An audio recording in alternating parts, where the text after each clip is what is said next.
Welcome to Read and Learn English, where real-life stories help you improve your English naturally.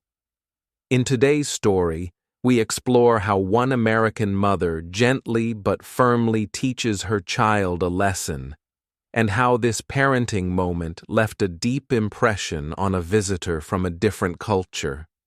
You'll not only enjoy a touching story, but also pick up useful vocabulary and sentence structures along the way.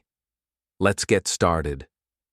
My son, who studied in America, found me an English caregiver named Susan after his graduation. Today, my grandson Toby is already 3 years old. This summer, my son invited me to visit America. During the 3 months I stayed there, Susan's way of disciplining and raising her children made me think in new ways. If you don't eat, you'll go hungry.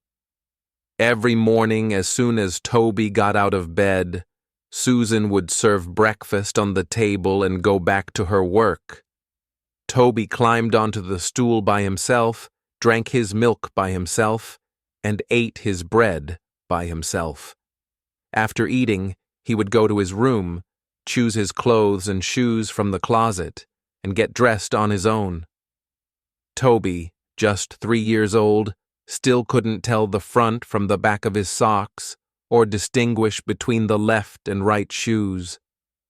One time, he even wore his pants backwards. When I tried to help him change, Susan stopped me. She said if he felt uncomfortable, he would take them off and change himself. But if he was fine with it, we should just leave him be. That day, little Toby ran around happily, playing with his pants on backwards. Susan acted like she saw nothing and said nothing. Another time, Toby played with the neighbor's kids. After a while, he came running back, exhausted and panting, saying, "Mommy, Mommy." Lucy said my pants are on backwards. Is it true? Lucy was a 5-year-old girl from next door. Susan laughed and said, "Well, she's right, isn't she? Aren't you going to change them?" Toby nodded, then took off his pants, carefully inspected them, and put them on the right way. From that day on, Toby never wore his pants backwards again. Watching this reminded me of my own granddaughter. Even when she was 5 or 6, she still couldn't use a spoon properly. She couldn't tie her shoelaces either. Even now, while she's in middle school, she still brings laundry home every time she returns from her school dorm.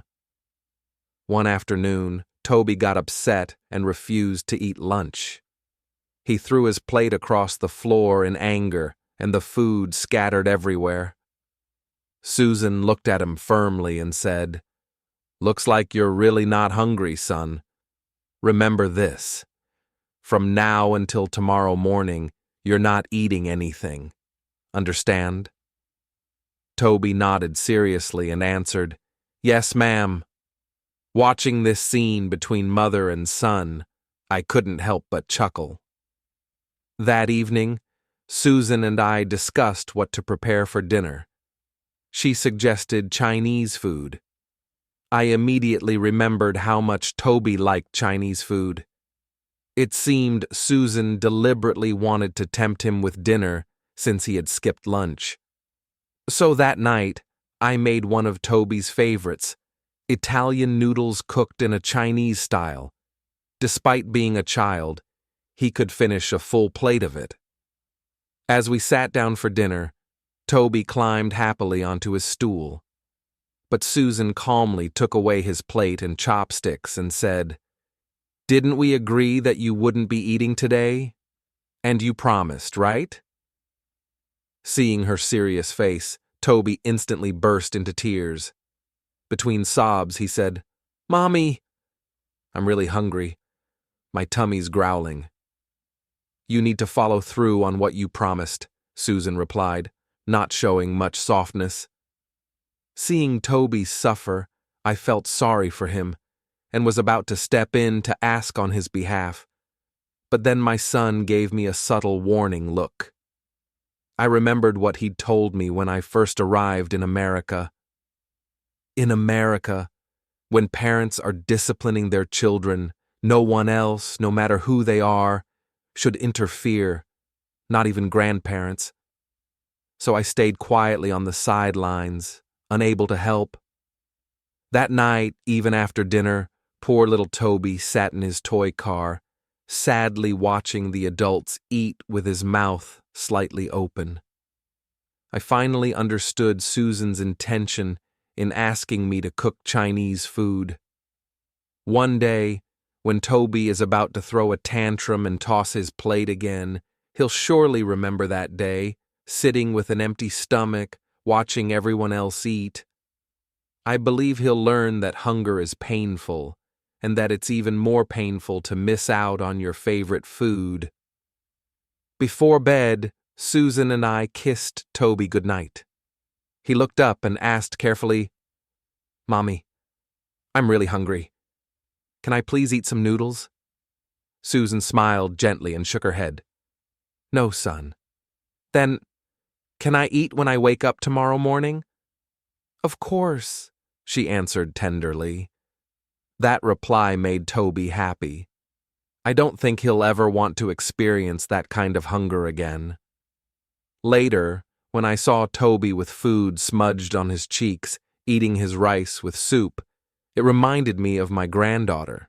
When she was Toby's age, mealtime was a chase. Adults had to follow her around with a rice bowl, and even then, she would bargain, "If I eat this, you have to buy me a toy." Then again, "If I eat again, you have to buy me another one." When you hurt someone, you must make amends. One day, I took Toby to the garden. Before long, he made friends with two little girls, and they started playing together. Plastic pots, cups, and plates were spread out all over the grass like a little picnic. Suddenly, Toby grabbed a pot and placed it forcefully over one of the little girls' heads. At first, she was stunned by the unexpected act. Then she burst into loud sobs. As the younger one cried, the older girl got frightened and started crying too. Toby hadn't anticipated things would escalate this much. He just stood there watching them cry. Susan arrived at the scene. She assessed what had happened and, without saying a word, took the same pot and firmly placed it over Toby's head. He didn't even have time to react. He fell on his butt on the grass and began crying loudly. Susan looked at him and said, "Hurts, doesn't it? Do you think you'll do it again?" Through his sobs, Toby shook his head. I truly believe he understood and wouldn't dare repeat it. Toby's uncle had gifted him a light blue bicycle, which Toby loved dearly and didn't let anyone touch. His next-door friend Lucy had repeatedly asked to ride it just once, but Toby always refused. One day, while Toby was playing with some other kids, Lucy quietly took the bike when Toby wasn't paying attention and rode off. When Toby noticed, he was furious and ran crying to Susan to complain. Susan, sipping coffee and chatting with other parents, smiled and said, "That's between you kids. It's not Mommy's problem." Toby, clearly disappointed, quietly walked away. A while later, Lucy returned on the bike. The moment Toby saw her, he ran at her and shoved her to the ground, snatching the bike back. Lucy sat on the ground crying loudly. Seeing this, Susan immediately ran over and comforted Lucy. Not long after, Lucy was happily playing with other children again. Toby, meanwhile, seemed to lose interest in the bike. Watching the other kids laughing and playing, he seemed to want to join them too. But the guilt from pushing Lucy earlier weighed on him. He came back to Susan and softly said, "Mommy, I want to play with Lucy and the others. Susan replied, If you want to play, go find them yourself. Toby pleaded, Can you come with me, Mommy? Susan firmly said, No. You made Lucy cry earlier. Now you want to play with her again? You have to fix it yourself. Toby slowly rode his bike toward Lucy and the group. As he got closer, he turned his bike away at the last moment. He kept doing this, approaching and turning back over and over. I don't know how long it went on, but eventually I saw Toby and Lucy laughing and playing together again. Disciplining children is the parent's job. Susan's parents live in California. When they heard I had arrived, they drove over to visit me. With guests in the house, Toby was bouncing around excitedly. Toby filled a small sand bucket with water and ran around the house playing with it. Susan repeatedly warned him not to spill the water on the floor, but Toby ignored her. Eventually, the water spilled, soaking the floor. Toby, unaware of his wrongdoing, continued to stomp around in the puddles, soaking his pants. As I rushed to grab a mop to clean up, Susan took the mop from my hands and offered it to Toby. Toby, mop the floor dry. Then take off your wet clothes and wash them yourself. Instead of listening, Toby started crying and shouting. Without saying a word, Susan pulled him into the storage room and locked the door. Hearing Toby screaming in fear broke my heart.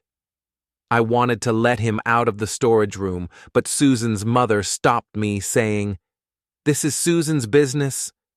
After a while, we no longer heard Toby crying. Then a small voice came from inside the storage room. "Mommy, I made a mistake." Standing outside, Susan replied, "Then you know what you need to do now, right?" "I do." Toby's voice came back. Only then did Susan open the door. As Toby came out of the storage room, I could see 2 trails of tears down his cheeks. He grabbed the mop, which was almost as tall as he was, and began mopping the floor. Afterwards, he removed his pants and went into the bathroom to wash them. Susan's parents, watching my stunned expression, laughed. That moment made a deep impression on me. In many Eastern families like mine, disciplining a child often turns into a family war. When a child is being scolded, one grandparent steps in to stop it. Another one tries to protect the child, the parents argue, and everyone ends up yelling at each other. Later, as we talked with Susan's parents, the topic of disciplining children came up. Some of the things they said struck me deeply. Children belong to their parents. That's why we must respect the way parents discipline and guide their children. Children may be young, but they're very perceptive. When they see disagreements between the people trying to teach them, they realize they can get away with things that not only fails to improve their behavior, but also leads to confusion and larger problems. Family divisions, conflicts, and arguments make children feel less secure. It negatively affects their emotional development. So, whether you're a grandparent or a parent, when it comes to disciplining children, there should be no conflicts or contradictions in front of the child. That kind of disagreement should not happen. Susan's parents stayed for a week before preparing to return to California. 2 days before leaving, Susan's father seriously asked her, "Susan, Toby says he wants a toy excavator. Can I buy it for him?" Susan thought for a moment and replied, "Didn't you already give him a pair of snow boots as a gift on this visit? Let's wait until Christmas to give him the excavator as a present." I don't know what Toby's grandfather said to him after that. But every time I took Toby to the mall, he would point to the toy excavator and happily say, "Grandpa said he'll give me this for Christmas." Though Susan was strict with Toby, he adored his mother. Whenever he went outside to play, he would pick flowers or leaves he thought were pretty and bring them to Susan as gifts. Whenever he got a present from someone else, he'd call Susan over to open it with him. When he had delicious food, he'd always save half for her. Seeing how some Eastern children treat their parents coldly or indifferently, I couldn't help but admire the American mother. When it comes to disciplining and resolving conflicts with children, we have much to learn from American parents. That was my conclusion. Thanks for watching this story on Read and Learn English. What did you think about Susan's parenting style? How is it different from what you're used to? Let us know in the comments below. And don't forget to like, subscribe, and hit the bell icon so you never miss another English learning story. Until next time, keep reading, keep learning, and keep growing with Read and Learn English.